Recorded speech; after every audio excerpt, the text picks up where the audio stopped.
میں جو عرض کر رہا تھا وہ قربانی.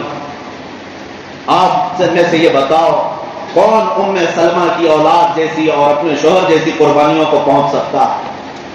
کس کے اندر اتنا جگر ہے جو اپنی اتنی قربانیاں سہ سکے؟ آج کے زمانے عزیزان گرامی، یہ اولاد کی قربانی ایک دو کے ساتھ نہیں، بہت ساری مثالیں ہیں تمہارے پاس. مدینے کی اس خاتون کے بارے میں آپ نے سنا ہوگا، اپنا 1-1.5 سال کا یا 2 سال کا دودھ پیتا ہوا بچہ لے کر حضور پاک صلی اللہ علیہ وسلم کے پاس آ گئی جب حضور کے صحابہ جہاد میں جا رہے تھے. کہا کہ یا رسول اللہ اس کو بھی قبول کر. کہا اس کو کیا کریں گے؟ وہ رونے لگی کہ مدینے کی ہر خاتون جس کے جوان بیٹے ہیں وہ سب آپ کے ساتھ بھیج چکی، کسی کا شوہر، کسی کا بھائی، کسی کا بیٹا آپ کے ساتھ ہے، میرے پاس کچھ نہیں سوائے اس بیٹے کے. میرا شوہر شہید ہو چکا ہے، بس یہ بیٹا میرے پاس ہے، اس کو لے آئی ہوں کہ کم سے کم یا رسول اللہ اس کو آپ قبول کر لیں. اس کا کیا ہوگا؟ وہ خاتون کہتی ہے میں جانتی ہوں میرا بیٹا تیر اور تلوار نہیں چلا سکتا، لیکن آپ مجاہد صحابہ کے ہاتھ میں دے دیں، جب دشمنوں کی طرف سے تیر چلے تو میرا بچہ ڈھال کے کام آ سکتا ہے، اس کو بچانے کے لیے استعمال کیا جا سکتا ہے. یہ وہ قربانیوں کا ذکر میں کر رہا ہوں میرے عزیزوں، جو آج دل پر پتھر باندھ کر کے بھی کوئی کھڑے ہونے کو تیار نہیں. ان کی اولاد کی قربانیاں، ان کے اپنے مال و متاع کی قربانیاں. سیدنا ابوبکر صدیق رضی اللہ تعالیٰ عنہ جس طرح مال کی قربانیاں دی، حضرت عثمان غنی نے جس طرح مال کی قربانیاں دی. آج اگر آپ کے پاس حساب کرنے کا انداز ہے تو میں آپ کو بتاتا ہوں، صرف جنگ تبوک کے موقع پر حضرت عثمان غنی رضی اللہ تعالیٰ عنہ کا جو خیرات شدہ مال ہے، توجہ چاہتا ہوں، حضور پاک صلی اللہ علیہ وسلم نے جب رغبت دلائی تھی کہ کوئی ہے جو اللہ کی راہ میں دے، تو حضرت عثمان غنی کھڑے ہوئے 1000 اونٹ ساز و سامان کے ساتھ. پھر حضور پاک نے دوبارہ کہا تو پھر انہوں نے 1000 اونٹ ساز و سامان کے ساتھ. پھر حضور نے پوچھا اور کوئی ہے، تو تیسری بات بھی حضرت عثمان غنی 1000 اونٹ ساز و سامان کے ساتھ. آپ نے روایت سنی ہوگی، لیکن آج میں یہ بتا دوں اس کا آج کے زمانے میں اگر حساب کیا جائے کتنا انہوں نے ایک دن میں خیرات کیا تھا، تو تقریباً 120 کروڑ کی مالیت ہوتی ہے. 1 ارب 20 کروڑ کی مالیت تقریباً، جو انہوں نے ایک بار میرے مصطفیٰ کے فرمان پر قربان کیا تھا. میرے عزیزو، 1000 روپے کی چٹھی دے کر کے لوگ ایڈورٹائز کرتے ہیں. مسجد میں 100 روپے کی نوٹ جھولی میں ڈالنا ہو تو 4 لوگوں کو دکھانا پڑتا ہے کہ ہم نے بھی دیا. لیکن وہ رسول اللہ کے جانثار صحابی جنہوں نے ایک بار میرے مصطفیٰ کریم صلی اللہ علیہ وسلم کے حکم پر کروڑوں، آج کتنے دان کرنے والے ہوں گے، لیکن لا کر کے دکھاؤ حضرت عثمان غنی کی طرح ایک وقت میں میرے آقا صلی اللہ علیہ وسلم کے ایک زبان پر اس طرح سے دیو. ابھی میں آپ کو بتاؤں، حج کے سفر میں مدینہ طیبہ کے دوران میں گزر رہا تھا، حضور کی مسجد نبوی کے قریب میں ہی جو بڑی بڑی عمارتیں بنی ہوئی ہوٹل، 14 منزلیں، ان ہوٹلوں میں آج حجاج قیام کرتے ہیں. لیکن میں آپ کو بات یہ بتا رہا ہوں، جانا تو شاید آپ کو بھی نظر آ جائے. باب السلام سے نکلنے کے بعد تھوڑے سے آگے کے بعد ایک بہت ہی بلند و بالا ہوٹل ہے جس میں حجاج قیام کرتے ہیں. 14 منزلیں کی کافی بڑی عمارت ہے. ہوٹل کا نام ہے وقف عثمان ابن عفان. حضرت عثمان بن عفان کے مال سے بنا ہوا ہوٹل آج بھی مدینے میں ہے. آج بھی 14 صدیاں گزر گئی، ان کے اللہ کی راہ میں دیے ہوئے اس مال کو اللہ نے آج تک ختم نہیں کیا، بلکہ وہاں کی میونسپلٹی کا خرچہ بھی حضرت عثمان غنی کے مال سے چلتا ہے. عزیزان گرامی، یہ مال کی قربانیاں تھیں. رسول کریم صلی اللہ تعالی علیہ وسلم نے جس کو جس چیز کے لیے حکم فرمایا وہ کھڑے ہوئے. اب جو بات آتی ہے وہ اپنے خواہشات کی قربانی. مال دے دینا کبھی آسان ہوتا ہے، جان دے دینا کبھی آسان ہو جاتا ہے، لیکن اپنی خواہشات سے پیچھے ہٹنا ہے بہت مشکل ہو جاتا ہے. ہاں، میں یہ بات ریپیٹ کرتا ہوں، دہراتا ہوں آپ کے سامنے. خواہشات کی قربانیاں بہت ہی اہم ہوتی ہیں. خواہشات میں جو آتی ہیں وہ اپنی بیویاں بھی ہیں، اولاد بھی ہے، مال بھی ہے، اپنی عادتیں بھی ہیں، یہ سب خواہشات میں آتی ہیں۔ لیکن ان پر بھی صحابہ کرام نے بڑی بڑی مثالیں قائم رکھی ہیں۔ آپ نے سنا ہوگا ایک صحابی جن کو عبداللہ اسود کہا جاتا ہے اور تاریخ میں ان کا نام سعد بھی ہے، رضی اللہ تعالی حضرت سعد کالے تھے، جوان سے حضور کی بارگاہ میں آئے، کہا نکاح کرنے کی خواہش ہے لیکن کوئی بیٹی دیتا نہیں۔ نبی پاک صلی اللہ علیہ وسلم نے مدینے کے ایک انصار صحابی جو ابھی نئے اسلام میں آئے ہوئے تھے، ان کی بیٹی بڑی حسین تھی، خوبصورت تھی، حضور نے فرمایا جا ان کے گھر پیغام لے کر جا۔ یہ آئے، وہ مدینے کے جو صحابی تھے عمر ان کا نام، حضرت عمر، ان کی بیٹی مدینے کی خوبصورت ترین لڑکیوں میں سے، وہ صحابی اور اپنی اہلیہ کے ساتھ بیٹھے تھے اور یہ نوجوان جو کالے رنگ کے ہیں آئے، کہا کہ حضور پاک صلی اللہ علیہ وسلم نے بھیجا ہے۔ کہا کیوں بھیجا؟ کہا سنا کہ آپ کے گھر میں جوان بیٹی ہے، میں نکاح کا پیغام لے آیا۔ تو صحابی نے اوپر سے نیچے ان کو دیکھا، شکل کالی ہے، ان کی بیٹی نہایت خوبصورت۔ میرے عزیزوں یہ امتحان کی گھڑی ہوتی ہے۔ کہا شوہر اور بیوی دیکھتے رہے، ایسا کیسے ہوگا ہماری اتنی خوبصورت بیٹی ان کے ساتھ نکاح کر دیں۔ میں آپ کو بتاتا ہوں میچنگ ضروری ہے، آپ بھی کریں، میں اس کے خلاف نہیں جا رہا، لیکن یہ بات یہاں مسئلہ الگ ہے، یہاں مسئلہ الگ ہے۔ میرے اس بیان کا مطلب یہ نہیں ہے کہ آپ لڑکے اور لڑکی میں میچنگ نہ دیکھیں، دیکھیں آپ، سنت ہے، لیکن اس واقعے میں مسئلہ صرف میچنگ کا نہیں تھا، یہاں فرمان رسول کا تھا، یہاں مسئلہ میچنگ کا نہیں ہے۔ دونوں صحابہ، وہ صحابی اور صحابیہ اہلیہ دونوں دیکھتے ہیں اور ان سے کہتے ہیں اچھا حضور نے بھیجا ہے، ٹھیک ہے ہم دیکھ کر کے جواب دے دیں گے، آپ جائیے۔ اس صحابی کے لیے تعجب کی بات نہیں تھی، روز ریجیکٹ ہوتے تھے کہیں نہ کہیں، ان کے لیے تعجب کی بات نہیں تھی۔ ہاں یہاں پر بھی وہی ہوا جو ہوتا ہے، وہ چلے گئے۔ لیکن اس واقعے میں جو سب سے اہم رول ہے، اس شہزادی کا جو خوبصورت ترین تھی، وہ گھر کے اندر بیٹھی سن رہی تھی۔ جب وہ کالے نوجوان چلے گئے، نوجوان شہزادی اندر سے آئی، اپنے ماں باپ سے پوچھتی کون آیا تھا؟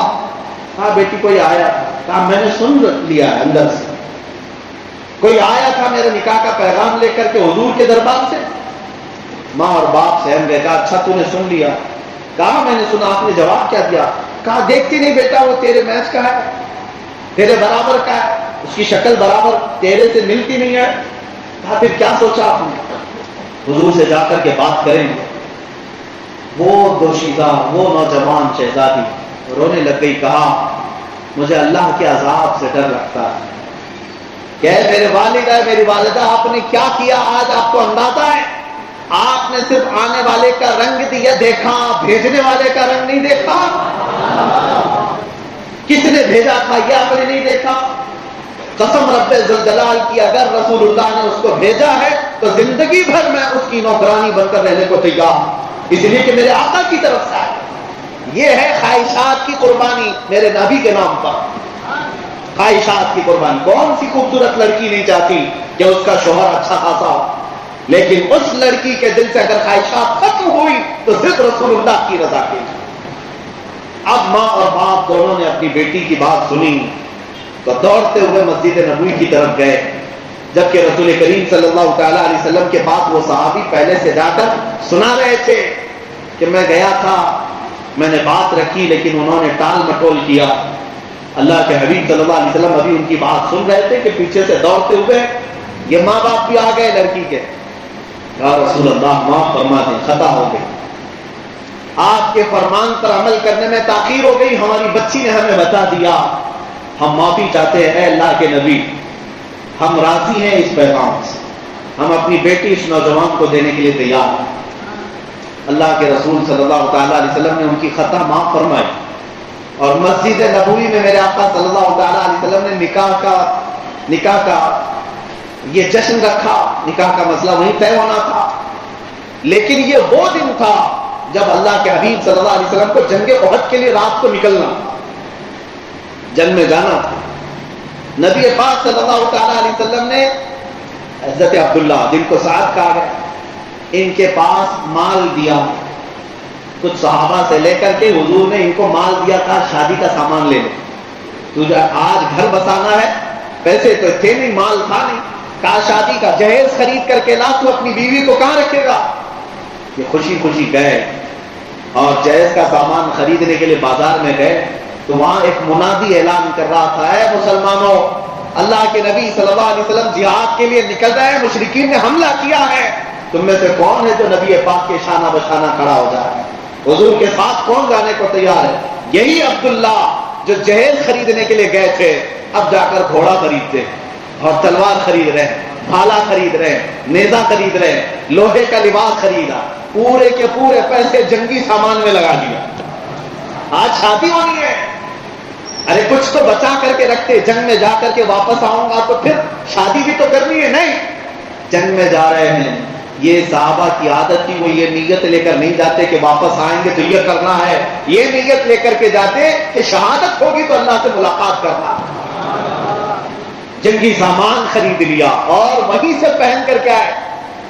گھوڑا بھی، وہ گھوڑے پر کبھی بیٹھے نہیں، غریب تھے، گھوڑے پر بیٹھے نہیں، یعنی ان کا ذاتی گھوڑا نہیں تھا، ذاتی گھوڑا نہیں تھا، ساز و سامان بھی ان کے پاس جنگ کے نہیں تھے، آج جی بھر کے سب سامان خریدا، پورا زرہ کا مطلب ہوتا ہے لوہے کا لباس، ٹوپی بھی لوہے کی ہوتی ہے اور سینے پر بھی لوہے کا لباس رہتا ہے تاکہ تلواروں کا زخم نہ آنے پائے، سب پہن لیا۔ صبح کے وقت جب صفیں لگی صحابہ کی، اس میں یہ بھی شامل تھے، اور میدان جنگ میں جب طبلہ بج رہا اور جنگ گھماسان کی ہونے لگی، نبی پاک صلی اللہ علیہ وسلم اونچے ٹیلے سے دیکھ رہے تھے، ایک صحابی کو بلایا اور کہا، یہ جو نوجوان دکھ رہا ہے زرہ کے ساتھ، لوہے کی ٹوپی کے ساتھ، نئے گھوڑے کے ساتھ، یہ کون ہے؟ حضور نے جب پوچھا تو صحابہ اس کی تلاش میں لگ گئے، کہا ہم میں سے کوئی نہیں پہچان رہا، اس کو نیا کوئی آیا ہے، ہماری صفوں میں سے تو یہ نہیں ہے۔ نبی پاک صلی اللہ علیہ وسلم نے مسکرا کر کے کہا، اس کی کہنیاں دیکھو، یہ کالے کالے نہیں نظر آ رہے، یہ عبداللہ اسود، یہ سعد ہے، میں اس کو اچھی طرح سے جانتا ہوں، اس کو میں نے جہیز خریدنے کے لیے پیسے دیے تھے، اس نے جنگ کا سامان خرید لیا۔ میرے عزیزوں، اللہ کے حبیب صلی اللہ تعالی علیہ وسلم نے مسکرایا، لیکن جنگ کا وقت کسی کے ساتھ بات کرنے کا بھی نہیں ہوتا۔ شام ہونے سے پہلے احد کے میدان میں پانسا پلٹ گیا تھا، آپ کو معلوم ہے تاریخ، مسلمانوں پر وہ جنگ بھاری ہو گئی تھی، اس طرح کے 70 صحابہ کی شہادت اس جنگ میں ہوئی، وہ جیتی ہوئی جنگ پھر سے شکست میں بدل گئی۔ اس جنگ میں جو عظیم عظیم صحابہ شہید ہوئے، شام کے وقت جب رسول کریم صلی اللہ علیہ وسلم میدان کا معائنہ کر رہے تھے تو ایک لاش عبداللہ اسود کی بھی پڑی تھی، وہ زرے کے ساتھ، وہ لوہے کا لباس پہنے ہوئے، ہاتھ میں تلوار پکڑے ہوئے زمین پر گرے ہوئے تھے اور ہر جگہ سے خون رس رہا تھا۔ لیکن قربان جاؤ، صحابہ کی بہت ساری لاشیں تھی، لیکن میرے آقا نے اس لاش کے پاس آ کر کے قریب مٹی میں نیچے حضور بیٹھ گئے، حضور میدان میں بیٹھ گئے، ان کے سر سے زرہ کو اتارا، صحابہ دیکھ رہے تھے، لوہے کی ٹوپی خود جس کو کہتے ہیں اس کو اتارا، اور جیسے ہی لوہے کی ٹوپی کو اتارا تو سبوں نے پہچان لیا یہ عبداللہ اسود۔ لیکن اس کے بعد اس صحابی کی قسمت دیکھیں، میرے آقا نے ان کا سر اپنی گود میں رکھ لیا اور ان کے سر پر اور ان کے چہرے پر جتنی دھول لگی تھی میرے آقا نے اپنے ہاتھوں سے صاف کیا، خون کو پوچھا، اور اس کے بعد قرآن کی یہ آیت پڑھتے ہیں اللہ کے نبی صلی اللہ علیہ وسلم، من المؤمنین رجال صدقوا ما عاهدوا اللہ علیہ۔ صحابہ سے کہتے ہیں میرے آقا، اللہ قرآن میں فرماتا ہے مومنین میں کچھ ایسے بندے ہیں جنہوں نے اللہ سے کیا ہوا وعدہ پورا کر دیا، انہی میں سے میرا یہ صحابی ہے۔ خواہشات کس کو کہتے ہیں؟ اے میرے عزیزو، شادی کرنے کی خواہش کس کی نہیں ہوتی؟ جہیز اور سجنے سورنے دولہا بننے کی خواہش کس کی نہیں ہوتی؟ لیکن خواہشات کی قربانیاں، یہ بہت بڑی قربانیاں ہیں۔ اور اس کے بعد وہ زرہ، وہ خود، وہ تلوار، وہ گھوڑا، جنگ کے بعد جب مدینے لایا گیا، رسول پاک صلی اللہ علیہ وسلم نے سب کو جمع کیا اور اس انصاری صحابی کی جو بیٹی تھی ان کو دیا اور کہا میں نے رات میں ان کا نکاح پڑھایا تھا، یہ اس کی وارث ہوئی۔ ایک رات بھی نہیں گزارے، شوہر بیوی تو ہو چکے تھے، نکاح ہوا۔ یہ ان کی قربانیاں تھیں، انہوں نے ہر چیز پر اللہ کی رضا کو، رسول کی محبت کو مقدم رکھا۔ فرسٹ پرائیوریٹی حضور کی ذات، اس کے بعد پھر ہماری خواہشات۔ اسی لیے اقبال نے کہا ہے آبروئے ماں زنام مصطفیٰ، آبروئے ماں زنام مصطفیٰ، ہم سب کی عزت و آبرو مصطفیٰ کے نام سے ہے۔ اور اسی کے بعد میں اپنی طرف سے یہ بات اکثر عرض کرتا ہوں، ہرچے دری دنیا باد مصطفیٰ، اور اس دنیا میں جو کچھ بھی ہے وہ میرے مصطفیٰ کے بعد، حضور کے بعد۔ جس دن آپ کو یہ بات سمجھ میں آ جائے گی تو آپ کو اندازہ بھی ہوگا کہ قربانی کہتے کسے۔ میرے عزیزوں، اب میں آتا ہوں ان عظیم قربانیوں کی بات۔ دیکھیں، مالی قربانیاں بھی ہیں، جانی قربانیاں بھی ہیں، اولاد کی قربانیاں بھی ہیں، خواہشات کی قربانیاں بھی ہیں، ایک لمبی فہرست ہے۔ لیکن کچھ وہ لوگ ہیں جنہوں نے منصب کی قربانیاں بھی دی ہیں، جاہ و جلال کو بھی ٹھکرایا ہے۔ یہ وہ لوگ ہیں جن کو اللہ تعالیٰ نے تخت شاہی دیا، لیکن انہوں نے ٹھوکر مار اور واپس آ گئے۔ یہ قربانی نہیں ہے تو اور کیا ہے؟ بلخ کے بادشاہ ابراہیم بن ادھم کو کون نہیں جانتا؟ سلسلہ چشتیہ کے اس عالی وقار بزرگ کا نام ہے جن کے نام کی برکت سے اللہ دعائیں قبول فرمائے، ابراہیم بن ادھم۔ یہ عام صرف فقیر اور درویش کا نام نہیں لے رہا، بلخ کے بادشاہ کا تخت بھی سجا رہتا، شاہانہ کر و فر بھی ہے، فوجی دستے بھی ہیں، کنیزائیں بھی ہیں، محل میں سب کچھ تھا عیش کے لیے۔ لیکن ایک بار ایسا دل میں خیال آیا کہ جو قلبی سکون مجھے چاہیے وہ یہ بستر پر نہیں مل رہا۔ کئی واقعات پیش آئے ان کے ساتھ، اور وہ اپنا شاہی دربار چھوڑ کر کے جب نکلے تھے، ایک گدڑی آپ کے جسم پر تھی اور اس پہ ٹاکے مارتے رہتے، سوئی اور دھاگا لے کر بہت دور ایک ندی کے کنارے اپنا بسیرا کر لیا۔ وزیر اور بہت سارے سپاہی پریشان تھے، کیونکہ آپ کی طرح حکومت چلانا سب کے بس کا کام نہیں تھا۔ ایک آپ کا فرمانبردار وزیر ڈھونڈتا ڈھونڈتا آپ تک پہنچ بھی گیا۔ دیکھا اس بادشاہ کی آج حالت یہ ہے کہ گدڑی پہنا ہے، ہاتھ میں سوئی دھاگا ہے اور تاک رہا ہے۔ خاموشی کے ساتھ وزیر جا کر کھڑا ہوا، جو شاہانہ طریقے ہوا کرتے تھے شاہی دربار کے، اسی انداز میں کہا بادشاہ سلامت، یہ آپ نے کیا حال بنا رکھا ہے؟ چلے محل میں، تخت آپ کا انتظار کر رہا ہے، مسند اور کرسی آپ کا انتظار کر رہی ہے۔ آپ نے آنکھیں اٹھائی اور دیکھا کہ میں جس کو سب چھوڑ کر کے آیا یہاں تم بھی پہنچ گئے۔ بات کرتے کرتے ان کی سوئی دریا میں گر گئی۔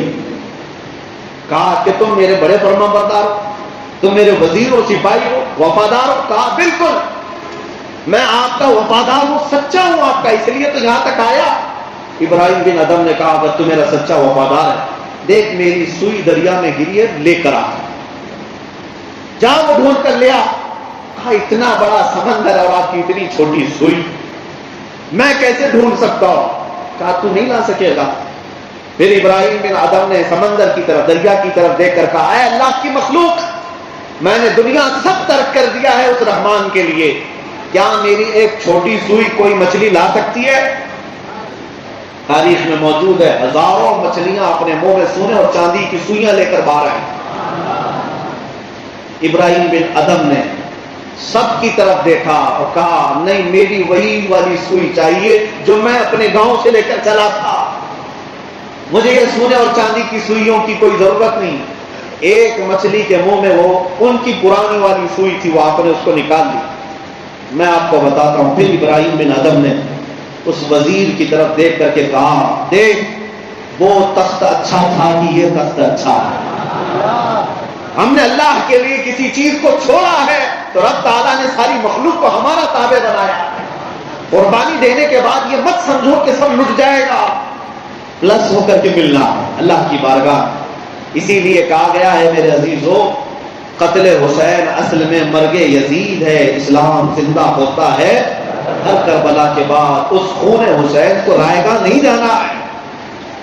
کربلا کے میدان میں اگر قتل ہو گیا ہے تو قربانی بہت عظیم ہے، لیکن کیا سمجھتے ہو کہ وہاں پر قربانی کے بعد سب ختم ہو گیا؟ نہیں، تاریخ آج بھی ان کفار و مشرکین اور دشمنوں کو ہر محرم پر سناٹے دار تھپڑ مارتی ہے۔ دیکھو یزیدی، دیکھو تخت یزید پر بیٹھے ہوئے ظالم، آج دیکھ 1400 سال کے بعد بھی خون حسین آج کس طرح چمک رہا ہے۔ ہر علاقے سے حسین حسین کی آواز آج پھر بھی آتی ہے، لیکن ڈھونڈ کر کے دکھا کہ یزید کا بچہ یا یزید کا نام کسی گلی کوچے میں نظر آتا۔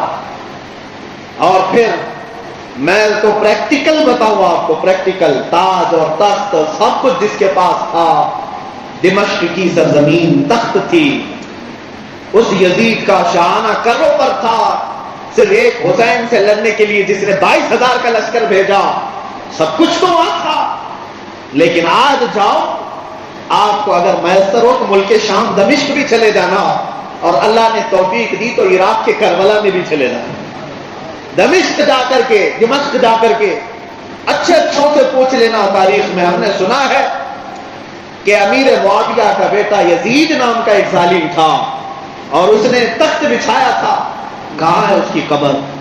شاید کچھ پرانے تاریخ جاننے والے لوگ آپ کو لے کر کے جائیں گے ایسی جگہ پر جہاں پورے دمشق کا کچرا پھینکا جاتا ہے، جہاں مرے ہوئے جانور ڈالے جاتے ہیں، جہاں پر آپ ناک بند کر کے کھڑے نہ ہو سکیں، اور پھر آؤ عراق کی سرزمین پر، اور پھر کسی بھی ایک مسلمان سے پوچھو، سنا ہے یہاں ایک میدان تھا کربلا کا، اور وہاں پر میرے رسول کی آل کے ٹکڑے ٹکڑے کر دیے گئے تھے، کیا وہ جسم ٹکڑے کرنے کے بعد بکھر گیا؟ نہیں، تمہیں ہر کوئی وہاں ہاتھ پکڑ کر کے لے جائے گا اور میدان میں ایسا کھڑا کرے گا، میرے عزیزوں جانے کے بعد پتہ چلے گا یہاں کوئی قتل، یہاں کوئی خون، یہاں کوئی ٹکڑا نہیں۔ 14 صدیوں کے بعد بھی آج ایک عظیم بادشاہ کے محل کی طرح حسین کا جھنڈا لہرا رہا ہے۔ قربانیاں دینے کے بعد رائے گاہ نہیں جاتی، ایک بات یاد رکھے، اور ان ظالموں کو بھی میں دعوت دیتا ہوں، تم اگر ہمارے خون کے پیاسے ہو تو لے لو یہ خون، اگر تم ہماری جان کے پیاسے ہو تو لے لو یہ جان۔ جس دن چاہتے ہو پھانسی پر چڑھنے کے لیے، ابھی آپ کے سامنے مولانا نعت پڑھ رہے تھے نظمی میاں رحمۃ اللہ علیہ کی، انہوں نے بھی یہ کہا ہے، عشق گر جرم ہے تو سزا دی جائے۔ ہمارا جرم کیا ہے؟ حضور سے بے پناہ عشق کرتے ہیں، محبت کرتے ہیں، یہی تو درد ہے دنیا کو۔ میں یہی کہتا ہوں، دعوت دیتا ہوں، عشق گر جرم ہے تو سزا دی جائے، پر شرط یہ ہے کہ یہ در محبوب پر دی جائے، بس اتنی ہے، خواہش تو اتنی ہے۔ اور اگر آج کے زمانے میں میں کہوں، حضور کے دربار پر اگر ہمیں موت کی سزا نہ بھی دی جائے تو یقین اتنا ہے کہ تم جس تختہ دار پر بھی چڑھاؤ گے، پھانسی کا پھندا تم بعد میں لگاؤ گے، چہرہ مصطفیٰ پہلے ہم نہ دیکھیں گے، دیدار ہم کریں گے، اتنا یقین لے کر کے ہم چلتے ہیں۔ میرے عزیزوں، قربانیاں رائے گاہ نہیں جاتی، ضائع نہیں ہوتی، اتنی بات یاد رکھو۔ ڈرو نہ کسی بات سے، نہ تمہارے مال کی قربانی دینے سے گھٹتا ہے مال، کبھی نہیں، یہ یاد رکھو، اللہ کا وعدہ ہے، برحق ہے، تم اگر مال کی قربانی دیے ہو تو کبھی مال کم نہیں ہونا ہے۔